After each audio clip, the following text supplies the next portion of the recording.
What if an innocent life refused to stay silent, demanding justice from beyond the grave? This is the story of Fred Williams, a beloved member of the small town of Greenridge who vanished without a trace. For months, his disappearance remained an unsettling mystery until a chilling encounter revealed the truth. What follows is a tale of betrayal, revenge, and the persistence of a spirit unwilling to rest until justice was served. In 1826, Fred Williams, a cheerful and hard-working farmer, mysteriously disappeared. His neighbor and supposed best friend, George Miller, claimed Fred had sold his land and returned to England to start anew. The townsfolk accepted this explanation, but Fred's cousin James noticed something strange. George had begun using Fred's land and living in his house almost immediately after Fred's departure. As weeks turned into months, Fred's absence cast a long shadow over Greenridge. While some dismissed it as a sudden decision to leave, others, particularly James, felt there was more to the story. Whispers of foul play began to spread through the town. One quiet evening, James was walking home through the woods near Fred's farm. The path was dimly lit by the moon,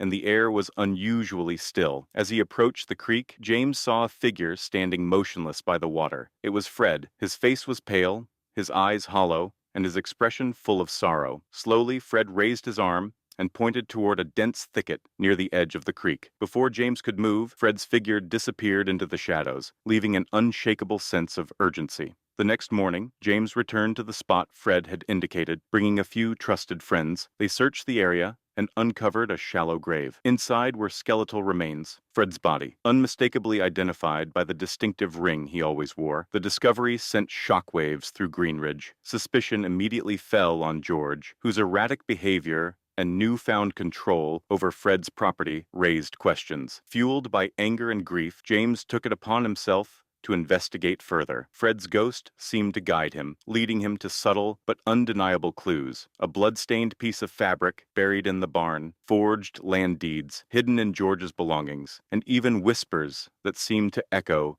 Fred's final moments. James's most compelling find came in the form of a letter tucked inside Fred's old journal, which had been hidden beneath the floorboards in his house. The letter detailed Fred's growing suspicion that George was plotting against him. "If anything happens to me," Fred had written, "George will be the cause." The letter was dated just days before Fred's disappearance. Armed with evidence, James rallied the townsfolk and confronted George at a public gathering. Faced with mounting proof and the pressure of the crowd, George's facade crumbled. He confessed to luring Fred to the creek under the guise of a business discussion, where an argument escalated. In a fit of rage, George struck Fred and left him for dead, burying the body to cover his crime. As George was taken into custody, an unexplainable phenomenon occurred. The crowd at the creek felt a sudden warmth, as if Fred's spirit was present. Witnessing the justice he had sought, James turned to the water and for a brief moment saw Fred's reflection smiling back before fading away. Fred's disappearance and the revelations that followed became a defining moment in Greenridge's history. The farm, once a source of pain and betrayal, stood as a reminder of the power of truth and the resilience of the human spirit, even in death. For James, the experience was transformative. He dedicated himself to preserving Fred's legacy, ensuring that his story would be told for generations. The creek where Fred's body was found became a place of quiet reflection, with many claiming to feel an inexplicable presence, not of fear, but of peace. Fred Williams's story endures as a chilling yet inspiring tale of betrayal, retribution, and the unyielding pursuit of justice from beyond the grave. His voice may have been silenced in life, but in death it roared louder than ever. If this haunting tale of betrayal and redemption resonated with you, please like, share, and subscribe for more stories of the unexplained. Have you ever felt a presence guiding you toward the truth? Share your experience in the comments. We might feature it in an upcoming video.